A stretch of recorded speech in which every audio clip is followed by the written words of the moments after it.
আসসালামু আলাইকুম বন্ধুরা। একজন ব্যবসায়ী বিপদে পড়ে তার সুন্দরী স্ত্রীকে এক মহাজনের কাছে বন্ধক রেখেছিল। রাত হতেই মহাজন তার স্ত্রীর ঘরে পৌঁছে গেল। বন্ধুরা, ঘটনাটি খুবই আকর্ষণীয়, তাই ভিডিওতে একটা লাইক দিয়ে ঘটনাটি শেষ পর্যন্ত অবশ্যই শুনুন। এক ব্যবসায়ী তার স্ত্রীকে নিয়ে নিজের শহর থেকে টাকা উপার্জনের জন্য অন্য শহরে রওনা হলো। যখন তারা অন্য শহরের কাছাকাছি পৌঁছালো, তখন পথে কিছু ডাকাতের সাথে তাদের দেখা হয়। সেই ডাকাতরা ব্যবসায়ী ও তার স্ত্রীর কাছে যা কিছু ছিল সব লুট করে নিল। এভাবে ডাকাতরা ব্যবসায়ী ও তার স্ত্রীকে ভিখারি বানিয়ে দিল। এরপর ডাকাতরা সেখান থেকে পালিয়ে গেল। কিন্তু সবকিছু লুট হয়ে যাবার পর ব্যবসায়ী ও তার স্ত্রী চিন্তায় পড়ে গেল। তারা ভাবতে লাগলো, এখন কি করব, কোথায় যাব? একটি অপরিচিত শহরে তাদের দুজনেরই খারাপ অবস্থা হয়ে গেল, কারণ অপরিচিত শহরে শুধু টাকাই কাজে লাগে। ব্যবসায়ী তার সুন্দরী স্ত্রীকে সঙ্গে নিয়ে শহরের পথে রওনা দিল। তবে তার মনে একটাই প্রশ্ন ঘুরপাক খাচ্ছিল, এখন আমি কি দিয়ে ব্যবসা শুরু করব? আমার হাতে তো একটাও টাকা নেই। এমন দুশ্চিন্তায় ডুবে থেকে সে হেঁটে চলছিল। ঠিক তখনই শহরের প্রান্তে এক ফকির দরবেশের সঙ্গে তার দেখা হয়ে গেল। ফকির দরবেশের কাছে পৌঁছে ব্যবসায়ী ভাবল, কেননা এই ফকিরকে আমার সমস্যার কথা বলি, হয়তো এ আমার সমস্যার কোনো সমাধান করে দেবে। এই ভেবে সে ফকিরের কাছে গেল এবং খুবই বিনীতভাবে তার সমস্যার কথা ফকিরকে বলল। সে বলল, ফকির বাবা, ডাকাতরা আমাদের সবকিছু লুট করে নিয়েছে। এখন ব্যবসা তো দূরের কথা, আমাদের খাওয়া দাওয়ার জন্য কিছু নেই। যদি আপনি আমাদের জন্য কিছু ব্যবস্থা করে দেন, তাহলে চিরকাল আপনার প্রতি কৃতজ্ঞ থাকব। ফকিরের ব্যবসায়ীর উপর খুব দয়া হলো। ফকির বাবা বললেন, বাবা, আমার কাছে তো কিছুই নেই, তবে আমি এমন একজনকে চিনি যে অভাবীদের ঋণ দিয়ে থাকে।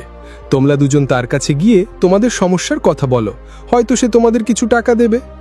ফকির তাদের মহাজনের কথা বলল এবং তার কাছে পাঠিয়ে দিল। ব্যবসায়ীর স্ত্রী এত সুন্দরী ছিল যে যে কেউ তাকে দেখলে তাকিয়ে থাকত। ব্যবসায়ী তার স্ত্রীকে নিয়ে মহাজনের কাছে পৌঁছল। মহাজন যখন ব্যবসায়ীর স্ত্রীকে দেখল, তখন তার উপর মুগ্ধ হয়ে গেল।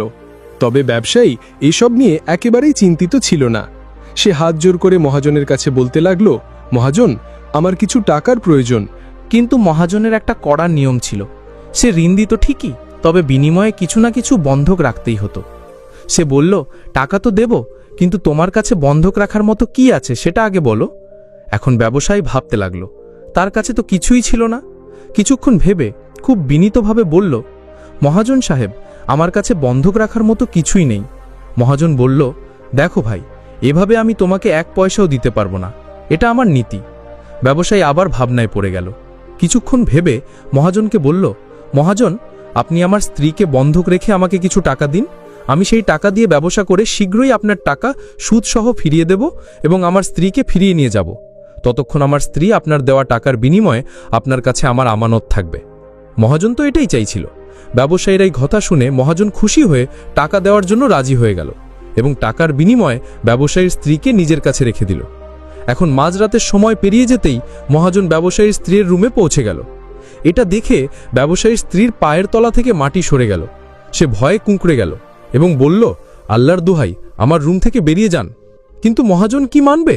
সে মহিলার সাথে বলতে লাগল, আল্লাহ তোমাকে কত সুন্দর বানিয়েছে, তুমি সেই নির্বোধ ব্যবসায়ীকে ভুলে যাও। এখন তুমি চিরকালের জন্য আমার। এদিকে ব্যবসায়ী মহাজনের কাছে তার স্ত্রীকে রেখে মহাজনের কাছ থেকে ঋণ নিয়ে ব্যবসা করতে চলে গেল। ব্যবসায়ী সেই টাকা দিয়ে পেঁয়াজের ব্যবসা শুরু করল। সে কম দামে কৃষকদের কাছ থেকে পেঁয়াজ কিনত এবং শহরে প্রয়োজনীয় লোকদের কাছে বেশি দামে বিক্রি করত। এভাবে ব্যবসায়ী সেই টাকা দিয়ে খুব দ্রুত প্রচুর সম্পদ জমা করল। কিছুদিন পর ব্যবসায়ী মহাজনের কাছে পৌঁছল এবং বলতে লাগল, মহাজন, আপনি হিসাব করে আমার কাছ থেকে আপনার টাকা নিয়ে নিন এবং আমার স্ত্রীকে আমার কাছে ফিরিয়ে দিন। এখন এত সুন্দরী স্ত্রীকে কে ফিরিয়ে দেবে? মহাজন ব্যবসায়ীকে বলল, ভাই, কি বলবো, 2 মাস আগের কথা। তোমার স্ত্রী হঠাৎ অসুস্থ হয়ে পড়েছিল এবং সেই অসুস্থতার কারণে তোমার স্ত্রীর মৃত্যু হয়েছে। আমি তোমার স্ত্রীর অনেক চিকিৎসা করিয়েছি, ভালো ভালো হাকিমের কাছে দেখিয়েছি, কিন্তু তবুও আমি তোমার স্ত্রীকে বাঁচাতে পারিনি। মহাজনের মুখে এই কথা শুনে ব্যবসায়ীর বুকটা যেন ভেঙে পড়ল। তারপর কিছুক্ষণ সাহস সংগ্রহ করে মহাজনকে বলল, মহাজন, যা হওয়ার তা হয়তো আমার ভাগ্যেই লেখা ছিল। যদি সে আমার সাথে থাকতো তবুও তার মৃত্যু হতো, কারণ ভাগ্যকে কে ঠেকাতে পারে। তবু আপনি আপনার টাকা আমার কাছ থেকে নিয়ে নিন, যাতে আমি এই বিষয়ে নিশ্চিন্ত হতে পারি যে আমি আমার ঋণ শোধ করেছি এবং আমার স্ত্রীকে বন্ধক রাখার কলঙ্ক থেকে নিজেকে বাঁচিয়েছি। ব্যবসায়ীর কথা শুনে মহাজন বলল, না ভাই, এখন আমি তোমার কাছ থেকে টাকা কিভাবে নেব? যখন আমি তোমার আমানত তোমাকে ফিরিয়ে দিতে পারিনি, তখন আমার ঋণ ফেরত নেওয়ারও কোনো অধিকার নেই। ব্যবসায়ী বারবার মহাজনের কাছে তার ঋণ ফেরত নেওয়ার অনুরোধ করল, কিন্তু মহাজন রাজি হল না। এরপর দুঃখিত হয়ে ব্যবসায়ী সেখান থেকে চলে গেল। পথে সে আবার সেই জায়গায় পৌঁছল যেখানে তার প্রথম ফকিরের সাথে দেখা হয়েছিল। ফকির সব সময়ের মতো তার চবুতরায় বসেছিলেন। ব্যবসায়ীও সেখানে গিয়ে চুপচাপ বসে পড়ল। ফকির দরবেশ ব্যবসায়ীকে চিনে ফেললেন এবং তার খোঁজ খবর নিতে শুরু করলেন। ব্যবসায়ী সব ঘটনা খুলে বলল। ফকির দরবেশ ছিলেন খুব অভিজ্ঞ মানুষ। ব্যবসায়ীর কথা শুনে ফকির বললেন, ব্যবসায়ী ভাই, মহাজন তোমার সঙ্গে প্রতারণা করেছে। তোমার স্ত্রী এখনও জীবিত, সুস্থ সবল। মহাজন তাকে তার বাড়িতে লুকিয়ে রেখেছে। এখন তুমি এক কাজ করো, সরাসরি এখানকার বাদশাহর দরবারে যাও এবং বলো, বাদশাহ সালামত, দয়া করে আমার স্ত্রীকে মহাজনের কাছ থেকে উদ্ধার করুন। এই রাজ্যের বাদশাহ খুব চতুর, সাহসী ও ন্যায়পরায়ণ। তিনি নিশ্চয়ই মহাজনের উপর চাপ দিয়ে তোমার স্ত্রীকে ফিরিয়ে দেবেন। এখন তোমার ন্যায়ের ফয়সালা সেই দরবারেই হবে। ফকির দরবেশের কথা মেনে ব্যবসায়ী বাদশার দরবারে পৌঁছল এবং বাদশার দরবারে গিয়ে ন্যায় বিচার চাইতে লাগল যে, বাদশাহ সালামত, আমার স্ত্রীকে মহাজনের কাছ থেকে আমাকে ফিরিয়ে দিন।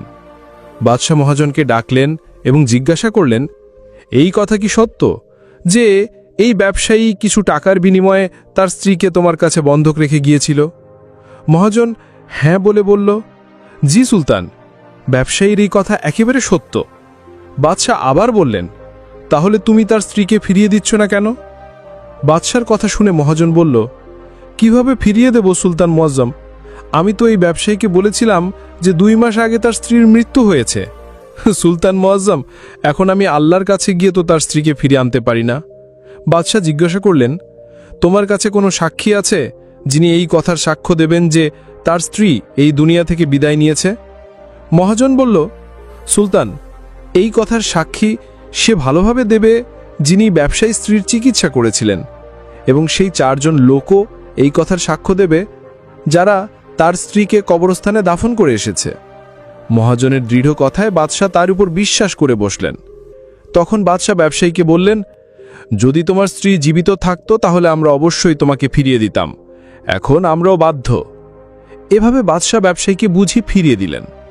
ব্যবসায়ী আবার ফকিরের কাছে ফিরে গেল এবং দরবারে বাদশাহ ও মহাজন যা যা বলেছিলেন সব কথা ফকির বাবাকে বলল। এসব শুনে ফকির দরবেশ বললেন, আমি বাদশাকে এত বোকা ভাবিনি। আমার দুঃখ হয় যে তিনি তোমার সাথে ন্যায় বিচার করেননি। বাদশাহ মহাজনের কথায় বিশ্বাস করে তোমাকে ফিরিয়ে দিয়েছেন। এখন আমার একটা কথা মনোযোগ দিয়ে শোনো। তুমি আরেকবার বাদশার কাছে যাও এবং তাকে বলো, বাদশাহ সালামত, আপনি যদি মাত্র 3 ঘন্টার জন্য ফকির দরবেশকে তক্তে বসার সুযোগ দেন, তবে আমি আপনাকে দেখাতে পারবো ন্যায় বিচার কিভাবে করতে হয়। ব্যবসায়ী আবার বাদশার দরবারে পৌঁছল এবং ফকির যেভাবে বলেছিল ঠিক সেভাবে বাদশাকে বলল। বাদশাহ ব্যবসায়ীর এই কথা শুনে বললেন, 3 ঘন্টার জন্য তক্ত ছাড়তে আমার কোনো সমস্যা নেই। যদি এতে তোমার ন্যায় বিচার পাওয়া যায় তাহলে আমি 3 ঘন্টার জন্য আমার তক্ত ছেড়ে দেব। তুমি সেই ফকিরকে দরবারে ডেকে আনো। বাদশার এই কথা শুনে ব্যবসায়ী ফকিরের কাছে গেল এবং ফকিরকে দরবারে নিয়ে এলো। যখন ফকির দরবেশ দরবারে পৌঁছলেন তখন বাদশাহ তার তক্ত ছেড়ে দিলেন। তক্তে বসেই ফকিরের সামনে মহাজনকে হাজির করা হলো। ফকির মহাজনকে জিজ্ঞাসা করলেন, 2 মাস আগে যখন ব্যবসায়ীর স্ত্রীর মৃত্যু হয়েছিল তখনকার কোনো প্রমাণ তোমার কাছে আছে? মহাজন বলল, হ্যাঁ, আমার সাক্ষীরা উপস্থিত। তখন বাদশারূপী ফকির হুকুম দিলেন, সাক্ষীদের হাজির করা হোক। ফকিরের হুকুমে মহাজনের সাক্ষীদের হাজির করা হলো। প্রথমে ফকির সেই হাকিমকে ডাকলেন যিনি ব্যবসায়ীর স্ত্রীর চিকিৎসা করেছিলেন। ফকির তাকে জিজ্ঞেস করলেন, ভাই, তুমি কি ব্যবসায়ীর স্ত্রীর চিকিৎসা করেছিলে? হাকিম বলল, হ্যাঁ, আমি ব্যবসায়ীর স্ত্রীর চিকিৎসা করেছি। হাকিমের কথা শুনে ফকির বললেন, আচ্ছা হাকিম সাহেব, আমাকে বলো, তুমি ব্যবসায়ীর স্ত্রীর চিকিৎসার জন্য মহাজনের বাড়ি যেতে, না ব্যবসায়ীর স্ত্রী চিকিৎসার জন্য তোমার কাছে আসতো?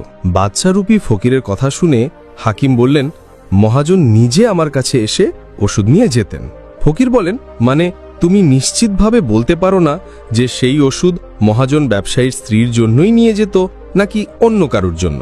ফকিরের কথা শুনে হাকিম বললেন, এই কথা আমি নিশ্চিতভাবে বলতে পারি না যে মহাজন কার জন্য ওষুধ নিয়ে যেতেন, তবে মহাজন আমার কাছ থেকে ওষুধ নিয়ে যেতেন। হাকিমের কথা শুনে ফকির বললেন, এর মানে তো এই হলো যে তুমি রোগীকে না দেখেই ওষুধ দাও।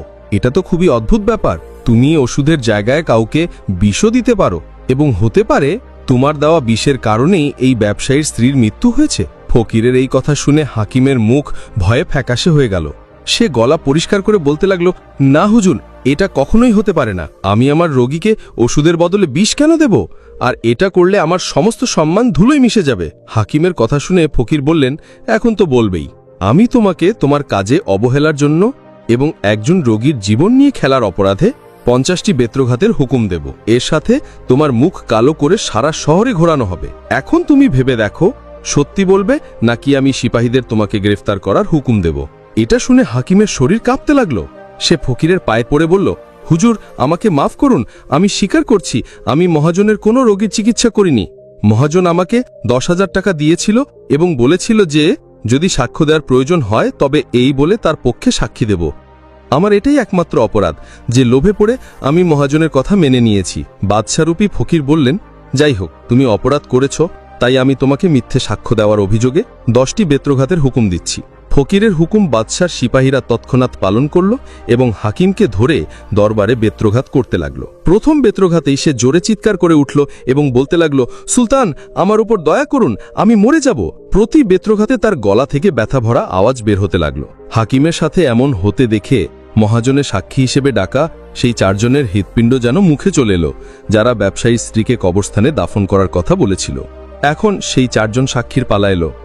ফকির তাদের জিজ্ঞেস করলেন, তোমরা বলছো যে তোমরা 4 জন ব্যবসায়ীর স্ত্রী জানাজা নিয়ে কবরস্থানে গিয়ে দাফন করেছিলে। আমাকে বলো, দাফনের আগে মৃতদেহকে গোসল করানো হয়, তারপর কাফন পরানো হয়। এই সময়ে তোমরা কি সেই মহিলার মৃতদেহকে বেপর্দা দেখেছিলে? এটা শুনে মহাজনের সেই 4 জন সাক্ষী বলতে লাগলো, না হুজুর, তার শরীর আমরা দেখিনি। যখন মহাজন জানাজা প্রস্তুত করে দিয়েছিলেন তখন আমরা তাকে কবরস্থানে নিয়ে গিয়ে দাফন করে এসেছি। 4 জন সাক্ষীর কথা শুনে ফকির বললেন, আর তোমরা এটা জানার চেষ্টাও করুনি যে সেই খাটে মৃত মানুষ শুয়ে আছে নাকি জীবিত? কোথাও এমন তো নয় যে কোনো বিষাক্ত জিনিস দিয়ে অজ্ঞান করে সেই খাটে শুইয়ে দেওয়া হয়েছিল এবং তোমরা তাকে কবরস্থানে নিয়ে গিয়ে মাঠে পুঁতে এসেছো? এটা তো একটা খুব বড় অপরাধ। এর জন্য তোমাদের মৃত্যুদণ্ড দেওয়া যায়। 4 জন সাক্ষী হাকিমের পিটাই দেখে আগেই ভয় পেয়ে গেছিল। যখন তারা ফকিরের মুখ থেকে মৃত্যুদণ্ডের কথা শুনল তখন তাদের হাত পা যেন একেবারে ঠান্ডা হয়ে গেল। ফকির যখন মহাজনের দিকে তাকালো তখন মহাজনের মুখ বাইরে থেকে ফ্যাকাশে হয়ে গেছিল। ফকির মহাজনকে বললেন, মহাজন, তোমার 5 জন সাক্ষীর তো আগেই হাওয়া বেরিয়ে গেছে। এখন তুমি বলো, কারো ইচ্ছের বিরুদ্ধে তার স্ত্রীকে জোর করে নিজের বাড়িতে রাখার অপরাধে তুমি কোন সাজা পেতে চাও? ফকিরের কথা শুনে মহাজনের মুখে একেবারে হলুদ। তার মুখ থেকে কথা বের হলো না।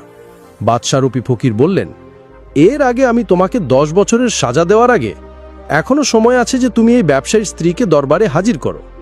বাদশার ভয়ে মহাজন তৎক্ষণাৎ তার দাসদের বাড়ি পাঠিয়ে ব্যবসায়ীর স্ত্রীকে দরবারে হাজির করল।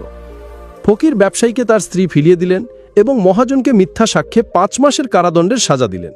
সেই 4 জন সাক্ষীকে 100টি করে বেত্রাঘাতের সাজা দেওয়া হলো, যারা ব্যবসায়ী স্ত্রীর জানাজা কবরস্থানে নিয়ে যাওয়ার মিথ্যা সাক্ষ্য দিয়েছিল। এটা দেখে বাদশা অবাক হয়ে গেলেন এবং ফকিরের সামনে হাত জোড়ে বললেন, ফকির বাবা, আপনি অমূল্য। আপনি আমাকে শিখিয়ে দিয়েছেন ন্যায় কিভাবে করতে হয়। বাদশার কথা শুনে ফকির বললেন, সুলতানে মুআজ্জাম, আমার 3টি কথা সবসময় মনে রাখবেন। কখনো এই 3টি পরিস্থিতিতে আপনার স্ত্রীকে একা ফেলে যাবেন না। প্রথমত, যদি তোমার স্ত্রী অসুস্থ পড়ে তবে এই অবস্থায় কখনো তাকে অসুস্থতায় একা ছেড়ে যাবে না। কারণ যখন একজন পুরুষ কোনো মহিলার সাথে বিয়ে করে তখন বিয়ের সময় সে কবুল করে যে আমি তোমার সুখ দুঃখে তোমার সাথে থাকব। তাই অসুস্থতার সময় সবসময় তার সঙ্গী হও এবং তার যত্ন নাও। যেমনভাবে স্ত্রী তার স্বামীর সেবা করে তেমনি স্বামীরও অধিকার হয় যে প্রয়োজনে তার স্ত্রীর সেবা করবে। এটা তোমার নৈতিকতা এবং তোমার সুখের মূল। যদি কেউ আপনার স্ত্রীর বিরুদ্ধে মিথ্যা অভিযোগ করে তাহলে আপনার কর্তব্য তার পাশে দাঁড়ানো। কারণ একজন মেয়ে তার বাবার ঘর ছেড়ে এই বিশ্বাসে স্বামীর কাছে আসে যে আমার স্বামী আমাকে বুঝবে এবং সব পরিস্থিতিতে আমার পাশে থাকবে। যদি সমাজ মিথ্যা অপবাদ দেয় তখন তাকে একা ফেলে যাওয়া আপনার দায়িত্ব নয়। আপনার স্ত্রী যেন বুঝতে পারে আপনি তার পাশে আছেন। এই বিশ্বাসই তার সাহস। কখনোই নিজের স্ত্রীকে অপরিচিত পুরুষের কাছে একা রেখে যাবেন না। সে যদি আপনার বন্ধু হয়, আত্মীয় হয় কিংবা প্রতিবেশী হয়, তবুও নয়। কারণ আপনি জানেন না কার মনে কি আছে।